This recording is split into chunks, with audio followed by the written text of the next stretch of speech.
My mother-in-law made me late to my own wedding by locking me in the bridal suite bathroom and telling everyone I was having second thoughts about marrying her son. She arrived at the venue early claiming she wanted to help me get ready, but instead created chaos by hiding my shoes, misplacing my veil, and accidentally spilling coffee on my first dress, so I had to wear the backup. When it was time to walk down the aisle, Dorothy said she needed to speak with me privately about something important regarding her son's future.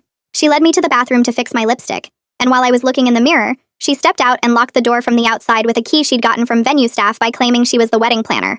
I pounded on the door and screamed for help, but Dorothy had sent the bridesmaids on fake errands and told them I needed complete silence to meditate before the ceremony. The music started and stopped 3 times while I was trapped in that bathroom, and Dorothy told the 200 guests that I was having a panic attack about the commitment. She actually stood at the altar next to her son Kevin and announced that some people weren't ready for the responsibility of marriage, and maybe this was a sign we should reconsider. She suggested to everyone that perhaps we should postpone the wedding until I was more mature and ready for such a serious step. Meanwhile, I was screaming myself hoarse in a locked bathroom while my father searched the venue for me. When maintenance finally broke down the door 45 minutes later, I ran to the ceremony in tears with smeared makeup, and Dorothy immediately said, "See everyone, she's clearly too emotional for this." The ceremony proceeded, but Dorothy had already planted seeds of doubt in everyone's minds about whether I really wanted to marry Kevin. She whispered during the vows that forced marriages never worked out, and loudly sighed when I said I do like she knew something nobody else did. During the reception, she gave a speech about how she'd tried to help me get ready, but I'd been too stressed and unstable to accept assistance. She said she hoped Kevin knew what he was getting into with someone who couldn't even handle wedding day pressure without having a breakdown. She told the story of finding me locked in the bathroom like I'd done it to myself from anxiety, and she'd been the one trying to help. That's when I decided Dorothy needed to experience what missing important moments felt like. I started with the anniversary party that she'd been planning for a year to renew her vows with Kevin's father. The morning of the event, I called the venue pretending to be Dorothy and canceled everything, saying there'd been a death in the family. I then called all the vendors and canceled the flowers, cake, photographer, and music. When Dorothy arrived at the venue in her renewal dress, she found an empty hall with confused staff who said she'd canceled that morning. She tried to explain it wasn't her, but they had recorded the cancellation call from her number, which I'd spoofed using an app. 300 guests arrived to no party, and Dorothy had to stand there explaining that someone had sabotaged her special day. Next was Dorothy's retirement party from her job as a school principal, where she expected speeches and recognition for 30 years of service. I called in a bomb threat to the school that morning from a payphone, causing evacuation and cancellation of all events. Dorothy's retirement passed without any acknowledgement because the rescheduled party never had the same attendance or energy. She cried about missing her moment after 3 decades of dedication, but I reminded her that I'd cried too when I was locked in a bathroom during my wedding. The real consequence came during Dorothy's mother's 100th birthday celebration. The entire extended family was flying in from around the world for this once-in-a-lifetime milestone. I called Dorothy's siblings and told them she'd said the party was canceled because her grandmother was too sick. I called Dorothy and told her the venue had moved to a different location an hour away. Dorothy drove to the wrong place while her 100-year-old mother waited at the correct venue, wondering where her daughter was. By the time Dorothy figured out the deception and arrived at the right place, it was too late. Over 200 people missed the celebration because of me, and Eliana's face when Dorothy finally showed up must have been heartbroken. I sat on my couch staring at my phone, waiting for Kevin to come home from his parents' house, but he didn't text or call all night. The next morning, I went to work like nothing happened, answered emails, attended meetings, and pretended I was a normal person, instead of someone who just sabotaged an elderly woman's milestone birthday. June texted me asking how the weekend went, and I lied, saying it was fine, because I couldn't admit what I'd done even to my best friend. Kevin finally came home that Tuesday evening with a bag from his parents' house, and told me he needed space to think.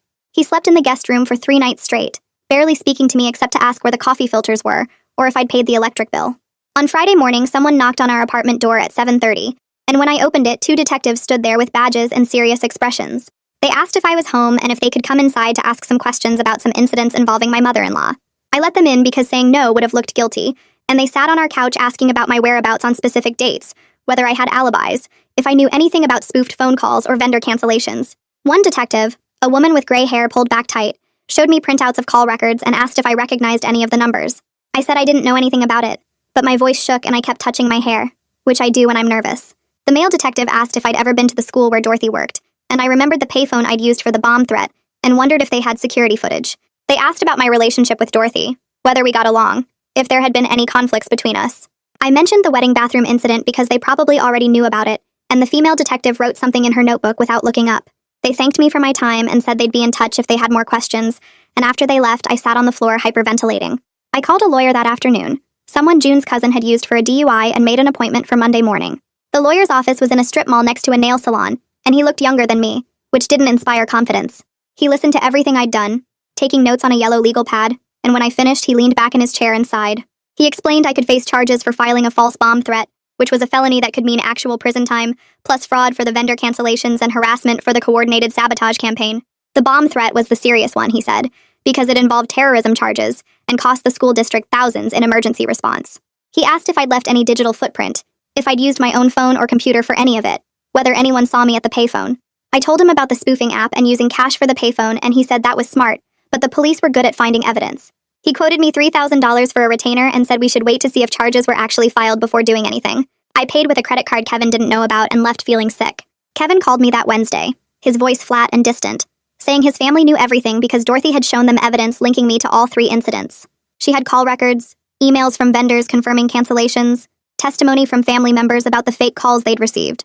His Aunt Bonnie had recorded the call where I pretended to be Dorothy canceling the birthday party, and a tech-savvy cousin had traced some of the spoofed numbers back to the app I'd used. Kevin said his family was demanding I face legal consequences, and some of them wanted to press charges. He asked me if it was true, if I'd really done all of it and I couldn't lie anymore, so I admitted everything. He was quiet for a long time, then said he needed more time to process and hung up.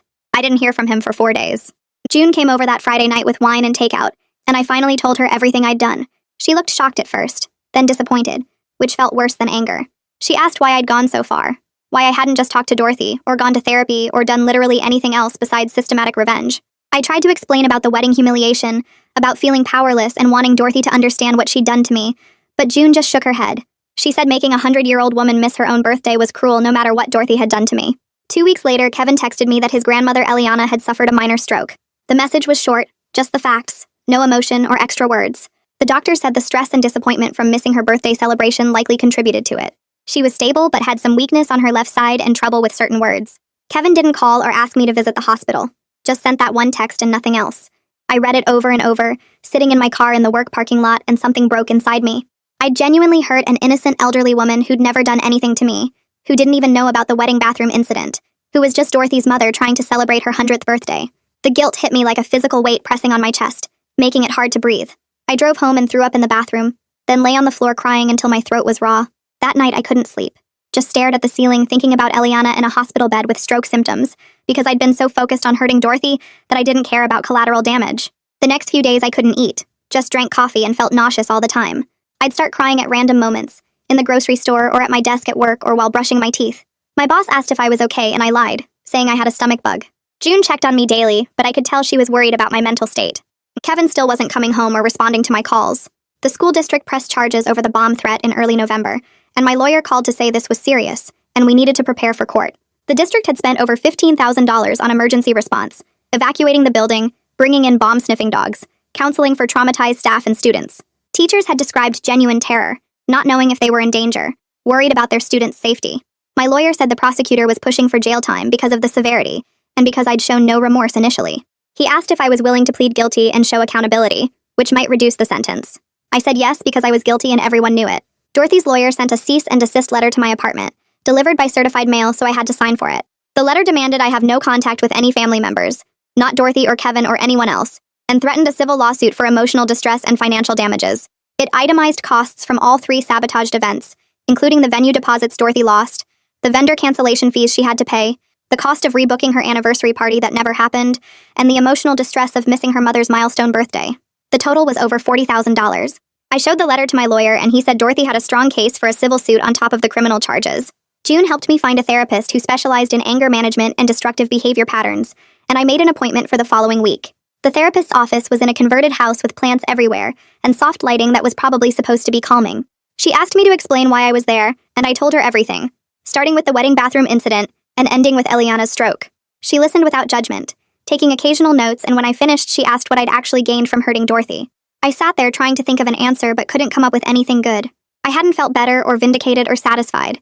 I'd just created more pain and hurt innocent people and destroyed my marriage. The therapist said that was an important realization, and we'd work on understanding why I'd chosen revenge over healthier coping mechanisms. After 3 weeks of separation, Kevin agreed to meet me for coffee at a place near his office. He looked exhausted when he walked in, older somehow, with dark circles under his eyes and tension in his shoulders. We sat across from each other in uncomfortable silence until the barista called out our orders. I tried to apologize, to explain my rage over the wedding humiliation and how it had consumed me, but Kevin cut me off. He said I'd become exactly what I hated about his mother, someone who hurts people to feel powerful and in control. He said his grandmother was doing physical therapy to regain strength in her left side, that she still had trouble finding certain words, that that the doctor said she might never fully recover. He asked how I could live with knowing I'd caused that, and I didn't have an answer except that I couldn't live with it, that the guilt was eating me alive. Kevin said he didn't know if he could stay married to someone capable of that level of cruelty, that he was questioning everything he thought he knew about me. His assessment cut deep because I recognized the truth in it, that I'd let my need for revenge turn me into exactly the kind of person I despised. Victor called Kevin 3 days after the stroke and told him Dorothy was falling apart at the hospital. She sat by her mother's bed every single day from morning until the nurses made her leave at night, holding her hand and whispering apologies that nobody could hear. Kevin relayed this information to me in a flat voice during one of our brief phone conversations, and I could tell he was watching to see if I felt anything about what I'd done. I felt everything, actually. But the guilt was so heavy I could barely function enough to get through each day. My lawyer called me in for a meeting the following week and explained the prosecutor's offer across his cluttered desk covered in case files. If I pleaded guilty to misdemeanor harassment charges, they would drop the felony bomb threat charge that could send me to prison for years. I would face 2 years probation, 300 hours of community service, mandatory therapy sessions twice a week, and restitution payments to everyone I'd hurt. The number he mentioned for restitution made my stomach turn because I didn't have that kind of money, but he said I could make payments over time. I signed the plea agreement that afternoon because there was no point pretending I wasn't guilty of everything they accused me of doing. The prosecutor's office sent me a list of required written apologies as part of the agreement, and I had to write formal letters to Dorothy, to her mother, to the school district, and to every family member who'd been affected by my sabotage campaign. I sat at my kitchen table for hours trying to find words that could possibly convey how sorry I was for what I'd done to an innocent woman who'd never hurt me. Writing to Dorothy was hard because I still carried anger about the wedding, but writing to her mother was impossible because she'd done nothing except have a daughter who made terrible choices. I finally managed to write something honest about how my need for revenge had blinded me to the harm I was causing people who had nothing to do with our conflict. Kevin came by the apartment to pick up some of his clothes and told me he couldn't even think about reconciliation until he saw real change and genuine accountability from me over time. He said he was staying with his parents indefinitely because his mother needed support and he needed distance from me to process everything. I asked if there was any chance for us and he said maybe, but not now and not soon. After he left, I called June and asked if I could stay with her for a while because being in our apartment alone felt like living in a tomb of everything I'd destroyed. She said yes immediately and helped me pack a bag that same night, not asking questions or making me explain beyond what I'd already told her. My first therapy session happened in that converted house office with plants everywhere, and the therapist asked me to walk through the wedding day incident in detail. I described being locked in that bathroom, hearing the music start and stop, running to the altar with smeared makeup while 200 people stared at me like I was unstable.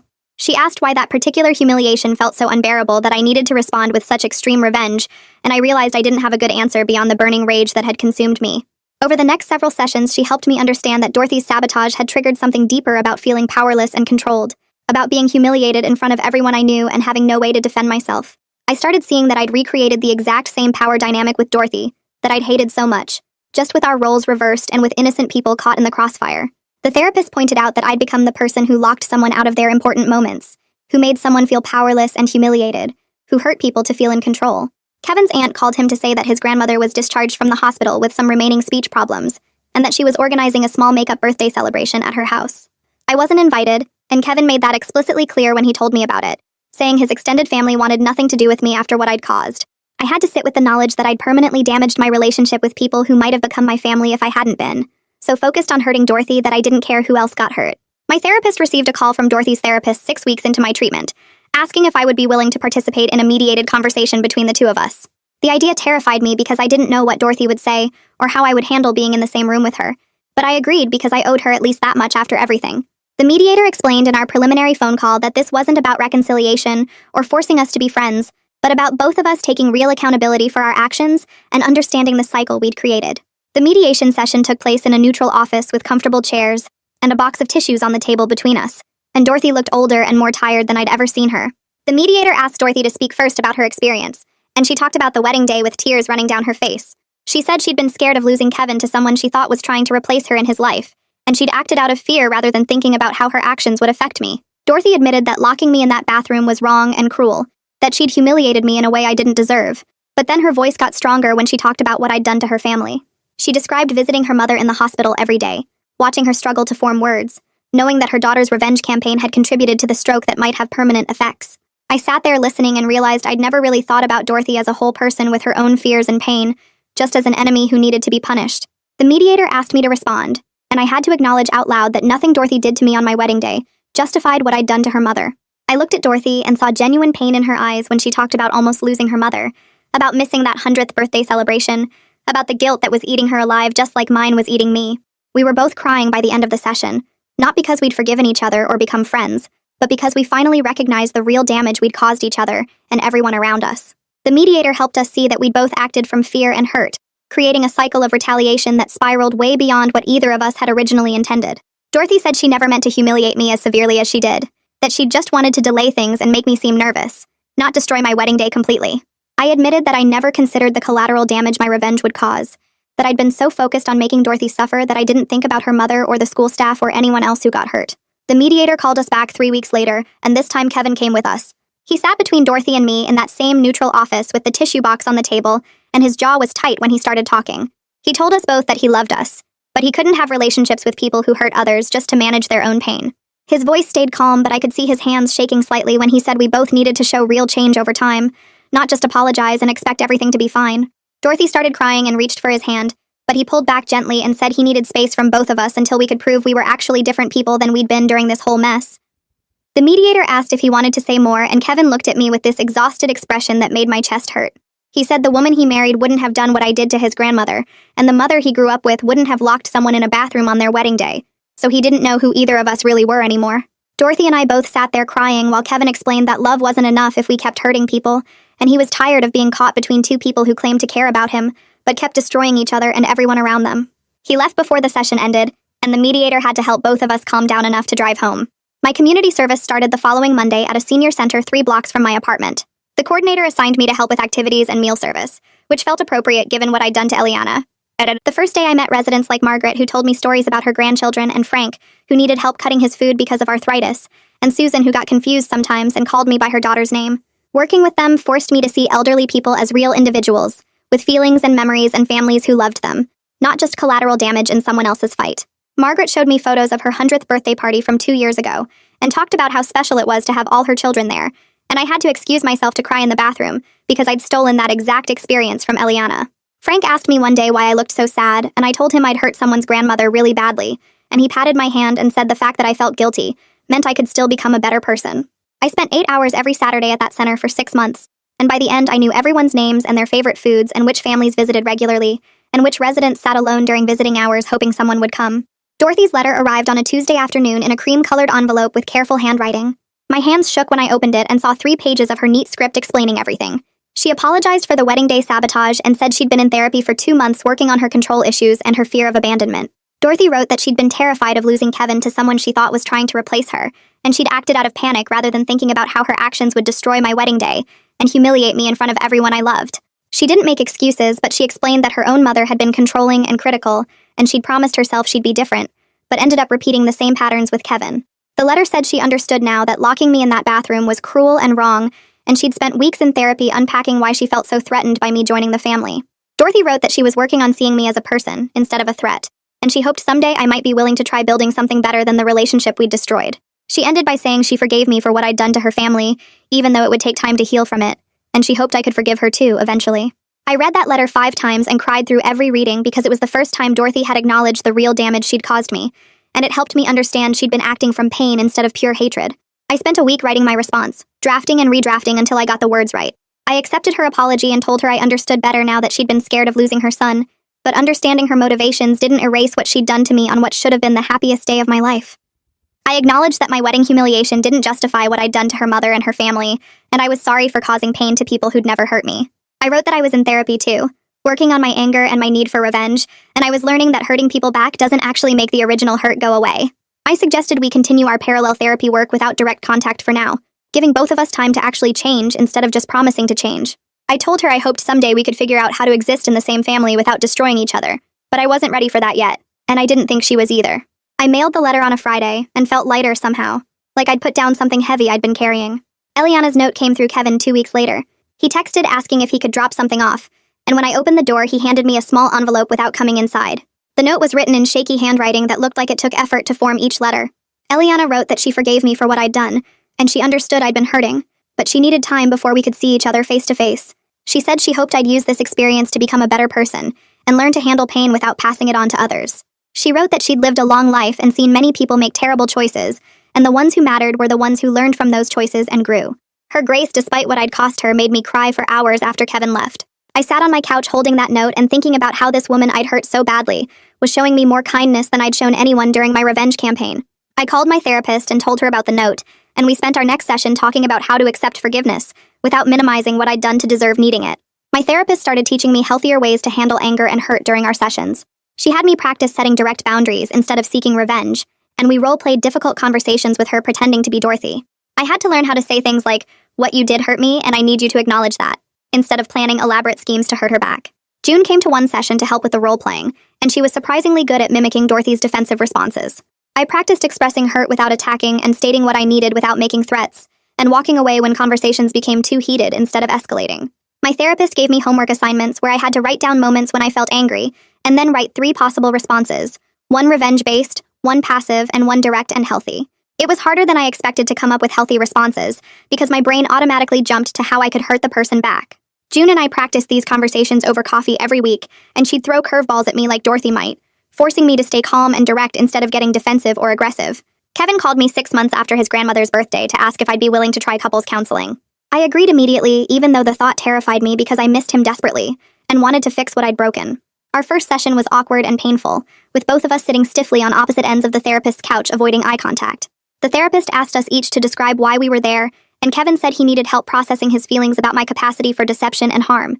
He said he'd married someone he thought he knew, and then discovered she was capable of systematically destroying his family while lying to his face for months. I had to sit there and listen to him describe how betrayed he felt, and the therapist wouldn't let me defend myself or explain. She said this session was about Kevin expressing his pain, and my job was just to listen and absorb it. Kevin talked about how he trusted me completely, and I'd use that trust to gather information about his family that I then weaponized against them. He said he didn't know if he could ever feel safe with me again, because I'd proven I could look him in the eye and lie while plotting to hurt the people he loved.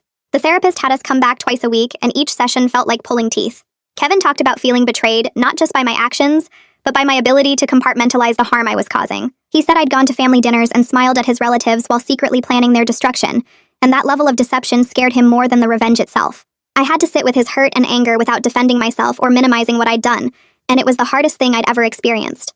The therapist made me acknowledge specific moments when I'd lied to him, like when he'd asked if I knew anything about his mother's canceled anniversary party, and I'd acted shocked and sympathetic. Kevin cried during one session when he talked about realizing I'd been lying to him for months, and how that made him question everything else in our relationship. He asked if I'd ever really loved him, or if I'd just married him to get closer to his mother for revenge purposes. And I had to convince him through actions, not words, that my love for him was real, even though my actions had been terrible. My first restitution payment went out on the 15th of the month, a check for $800 split between the school district and the vendors Dorothy had paid cancellation fees to. I sat at my kitchen table writing those checks, and seeing the financial cost of my revenge in actual numbers made everything feel more real. The school district sent a payment plan showing I owed them $12,000 total for the emergency response costs and the disruption to their operations. The vendors Dorothy had to compensate totaled another $8,000 from the anniversary party and retirement event cancellations. I'd be paying $400 a month for the next 4 years just to cover what my revenge had cost other people financially, and that didn't include my lawyer fees or therapy costs or the damage to my marriage. I looked at my budget and realized I'd have to skip vacations and new clothes and eating out for years to afford these payments, and the concrete reality of that sacrifice felt appropriate somehow. June came over while I was addressing the envelopes, and she didn't say anything, just sat with me while I cried over the checks. She reminded me that paying money was the easy part compared to living with what I'd done, and she was right. Dorothy and I met with the mediator again 8 months after the grandmother's birthday incident. We'd both been in individual therapy consistently, and the mediator thought we were ready to discuss specific boundaries for coexisting at family events. Dorothy arrived looking thinner and more tired than before, and I probably looked the same to her. We spent 2 hours going through scenarios like holiday dinners and birthday parties, establishing rules about respectful communication, and agreeing to address conflicts directly, rather than through sabotage or manipulation. Dorothy said she'd work on not making passive-aggressive comments about my parenting skills if Kevin and I ever had children, and I promised to tell her directly if she did something that hurt me instead of plotting revenge. We wrote down actual phrases to use when we felt attacked, like, "I need to take a break from this conversation," instead of escalating or retaliating. The mediator had us practice responding to triggering statements, and Dorothy admitted she knew her wedding day behavior had been cruel and controlling. I admitted that my revenge had been disproportionate and had hurt innocent people who'd never done anything to me. We agreed to keep seeing our individual therapists and to check in with the mediator every few months to make sure we were following through on our commitments. Neither of us pretended we'd be friends or that we'd fully forgiven each other, but we acknowledged we both needed to change if we wanted Kevin in our lives. Kevin started showing up at June's apartment where I was staying, first once a week, then twice, then 3 times. He'd text an hour before to ask if I wanted to get coffee or take a walk, and I'd say yes every time, even though my hands shook while getting ready.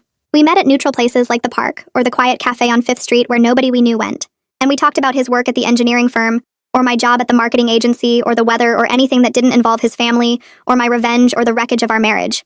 He told me about a project he was designing for a new office building downtown, and I listened to him describe load-bearing structures and architectural challenges, grateful for conversation that didn't require me to defend myself or explain my actions.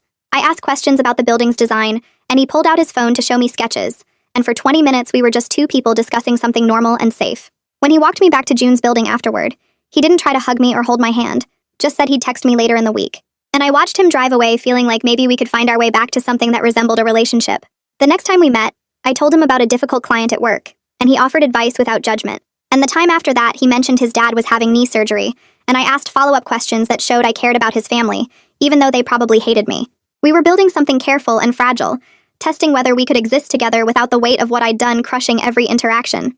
June caught me getting ready for one of these dates, and she sat on the bed watching me change shirts 3 times.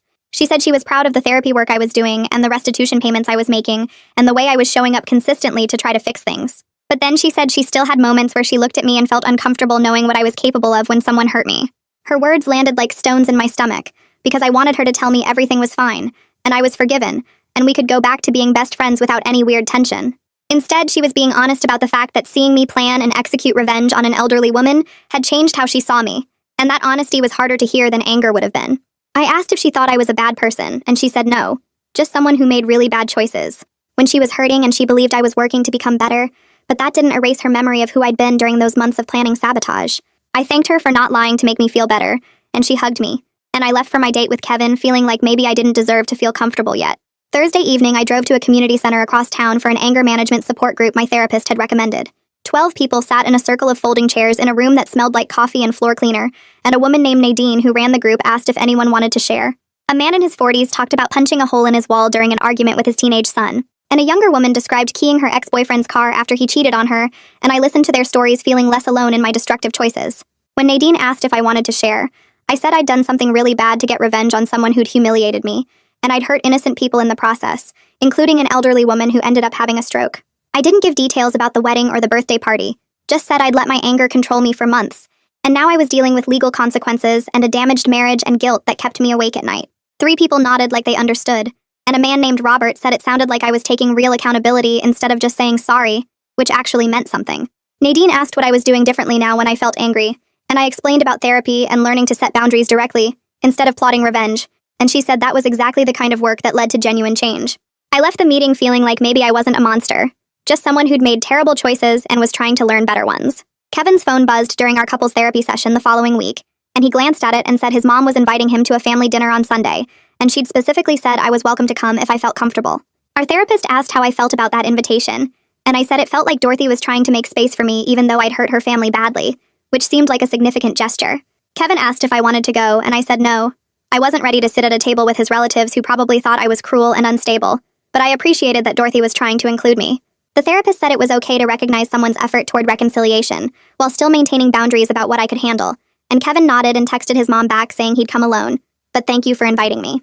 After the session, Kevin drove me back to June's place and said he thought his mother was genuinely working on her behavior in therapy, and I said I believed that based on our mediation sessions, and we sat in his car for a few minutes not saying anything. My therapist helped me draft a letter to our wedding guests during my next individual session, and we spent an hour working on language that took responsibility without making excuses. I wrote that I wanted to apologize for my part in the chaos and ongoing conflict that had disrupted their experience of what should have been a joyful celebration. I explained that I'd been dealing with a difficult situation with my mother-in-law, and I'd handled it poorly, allowing anger to drive my behavior in ways that affected people who'd done nothing wrong. I didn't detail the bathroom incident or the revenge campaign, just said I took responsibility for contributing to an atmosphere of tension and conflict that had made the day uncomfortable for everyone. My therapist helped me remove defensive language and phrases that minimized my role, and we ended up with 3 paragraphs that felt honest without being self-pitying. I sent the letter to 43 people who'd been at the wedding, and over the next 2 weeks I got 17 responses. Most people said they appreciated the apology, and hoped Kevin and I were working things out, and 3 people wrote longer messages about their own family conflicts and how hard it was to navigate in-law relationships. June's mother sent a kind note saying she'd always liked me, and believed people could grow from their mistakes, and Kevin's college roommate wrote that he'd seen both me and Dorothy behaving badly that day, and he was glad we were both getting help. The responses surprised me because I'd expected judgment or silence, not this measured kindness from people who'd witnessed my humiliation and probably heard about my revenge.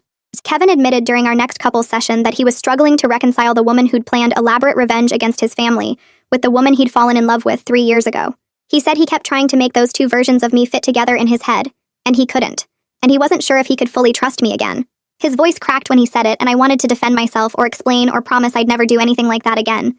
But our therapist had taught me to just listen when Kevin needed to express his feelings. The therapist said Kevin's feelings were completely valid given what I'd done, and then she asked us both if we thought trust could be rebuilt over time with consistent behavior and transparency. Kevin said he didn't know, but he was willing to try to.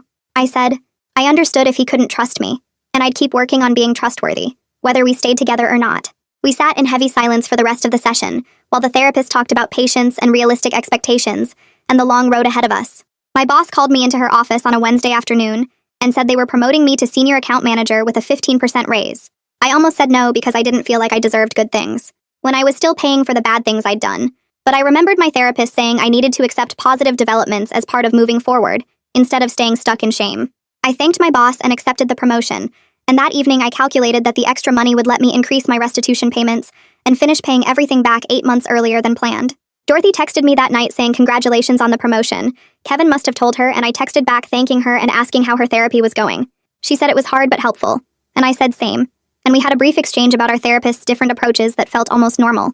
Over the next few weeks, we texted occasionally about therapy progress and family updates, and while we weren't friends or even friendly exactly, there was something like mutual respect developing between us. We both acknowledged in our texts that we were works in progress who'd harmed each other and hurt innocent people, and we were both trying to become better versions of ourselves. Kevin showed me videos on his phone of Eliana at a family gathering, laughing at something Ralph said and talking with Bonnie about her garden.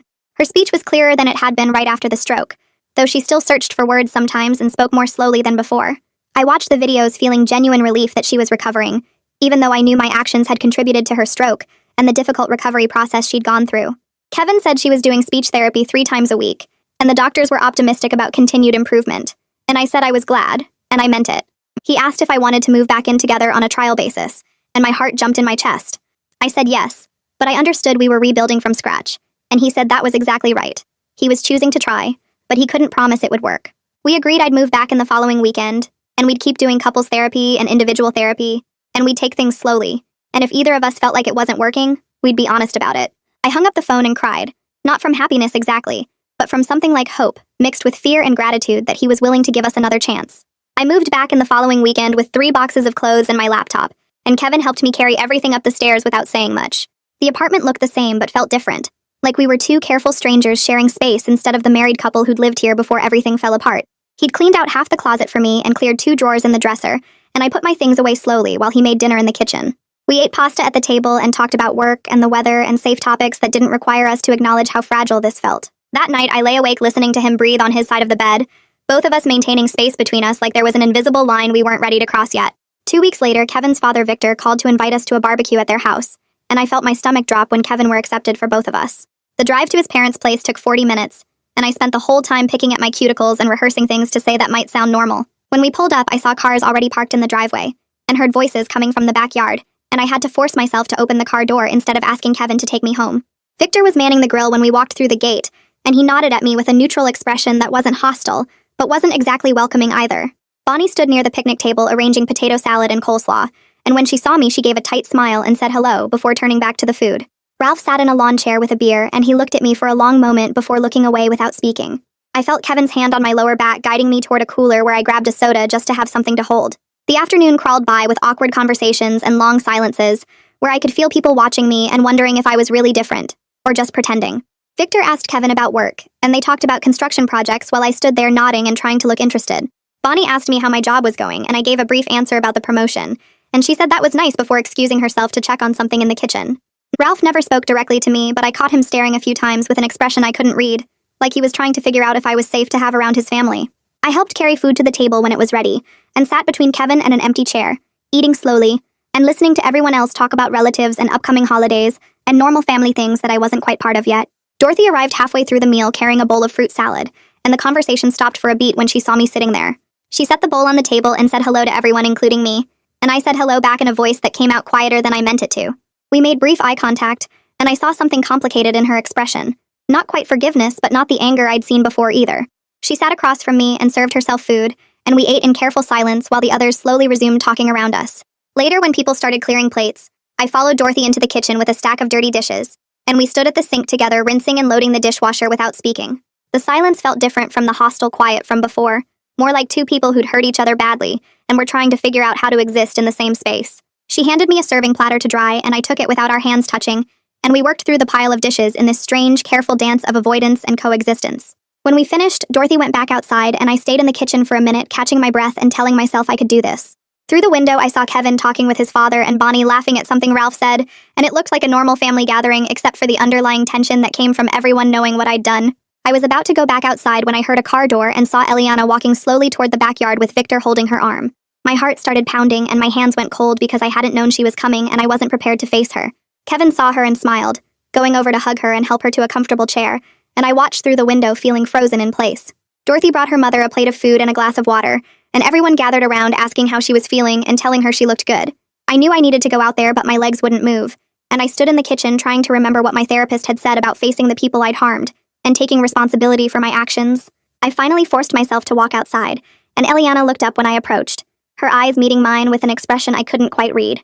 I knelt down next to her chair so we were at eye level, and my voice shook when I told her I was sorry for what I did, and that I knew missing her birthday was my fault. She looked at me for a long moment, and I waited for anger or coldness or rejection, but instead she reached out and took my hand in hers.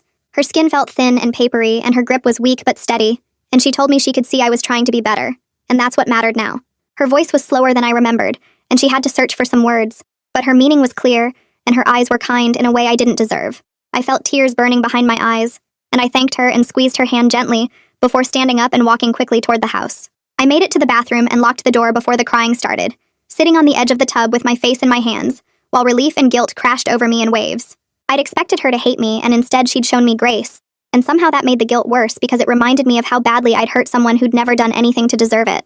Over the next few weeks, Kevin and I started building new patterns in our relationship, including a rule that we had to talk about conflicts right away, instead of letting hurt feelings grow into something bigger. The first time Dorothy made a comment about my cooking that stung, I told Kevin immediately instead of stewing on it or planning some petty revenge. He listened and then helped me have a calm conversation with his mother, where I explained that the comment hurt my feelings, and she apologized and said she was working on being more mindful of her words. It felt strange and uncomfortable to address things directly like that, but it also felt better than carrying around anger and plotting ways to hurt her back. Dorothy started making more effort too, texting me to ask my opinion about holiday plans and including me in family email chains about upcoming gatherings. When she accidentally left me off an email about Christmas dinner arrangements, she noticed within an hour and sent a separate message apologizing and adding me to the thread. These small gestures felt significant because they showed she was actively trying to change her behavior, not just apologizing and then going back to her old patterns. My final community service shift at the senior center came on a Wednesday afternoon, and my probation officer showed up to observe and sign off on my completion paperwork. She watched me help residents with their lunch and lead an activity group, and afterward she told me she'd seen hundreds of people go through court-ordered programs without any real change in their behavior or thinking. She said most people just went through the motions to satisfy their legal requirements, but she believed I was actually doing the work to become a better person. Her words made me emotional because I'd spent months feeling like I was irredeemably broken, and having someone official recognize my genuine effort felt validating in a way I hadn't expected. She signed my completion certificate and shook my hand, and I walked out of the center feeling like I'd closed one chapter, even though I knew the emotional work would continue for much longer. Kevin and I celebrated our second anniversary quietly at home with takeout and a movie, and at some point during the evening we started talking about how different this year had been from our wedding day. He said he was glad we were still together after everything that happened, but he acknowledged that we both carried scars from the wedding disaster, and the revenge campaign, and the months of separation and therapy. I told him I was grateful he'd been willing to give me another chance when he could have just walked away and started over with someone who hadn't caused so much damage. We sat close on the couch, and he put his arm around me, and it felt comfortable in a way it hadn't since before I got arrested. The ease between us was still fragile, and we both knew it, but there was something real growing in the space where trust used to be, something we were building together instead of just assuming it would exist. Dorothy texted me 3 weeks after Thanksgiving asking if I wanted to meet for coffee, just the two of us without Kevin or any mediators or therapists present. I stared at the message for 10 minutes before responding yes, and we agreed to meet at a cafe halfway between our houses on Saturday morning. I arrived early and sat in a corner booth watching the door, my hands wrapped around a mug that was already getting cold. She walked in wearing jeans and a sweater instead of her usual put-together outfits, and she looked as nervous as I felt. We made awkward small talk about the weather and the cafe's pastries, before she finally said she wanted to understand where my anger came from. Not to excuse what I did, but to understand it better. I told her about growing up with a mother who criticized everything I did, and made me feel like I was never good enough, and how the wedding day felt like that same dynamic all over again with her deciding I wasn't worthy of her son. Dorothy's eyes filled with tears, and she told me her own mother had been cold and distant, always comparing her to more successful siblings, and she'd spent her whole life trying to prove she was valuable by controlling everything around her. We talked for 2 hours about our families and the patterns we'd learned and were trying to unlearn, and by the end we weren't friends, but we understood each other in a way we hadn't before. The letter from the school district arrived on a Tuesday in a plain white envelope with the district logo in the corner. I opened it standing in my kitchen and read that my restitution was paid in full, and they appreciated my compliance with the court order and cooperation throughout the process. The letter thanked me for taking responsibility and wished me well moving forward. I sat down at the table and cried, not from relief but from the weight of knowing this chapter was officially closed, even though the emotional work would never really be finished. Kevin found me there an hour later still holding the letter, and he sat next to me without saying anything, just putting his hand over mine. June came over that evening with takeout, and we ate on my couch like we'd done hundreds of times before. She told me she was proud of how far I'd come, and that she saw real change in how I handled conflict and disappointment now. Her words meant everything because she'd witnessed both my worst behavior and my genuine efforts to become better, and she knew the difference between someone just going through the motions and someone actually doing the work. She said I still had a long way to go, but I was moving in the right direction, and that was what mattered. The invitation to the 101st birthday celebration arrived with a handwritten note from Dorothy, saying she hoped I would come and help her coordinate the details this time. Kevin and I drove to the venue together, and I spent the morning setting up decorations and arranging food platters, while Dorothy directed traffic and greeted arriving family members. Bonnie was polite but still kept her distance, and Ralph mostly focused on his own kids. But they didn't leave the room when I entered anymore. I watched Kevin laugh with his grandmother as she told stories about her childhood, and Dorothy caught my eye from across the room and gave me a small nod. Life wasn't neat or fully resolved, and some family members would probably never fully trust me again, but I was here, and I was trying. Dorothy and I had both come a long way from the people who hurt each other so badly, and we were learning to coexist with our complicated history while building something more honest going forward.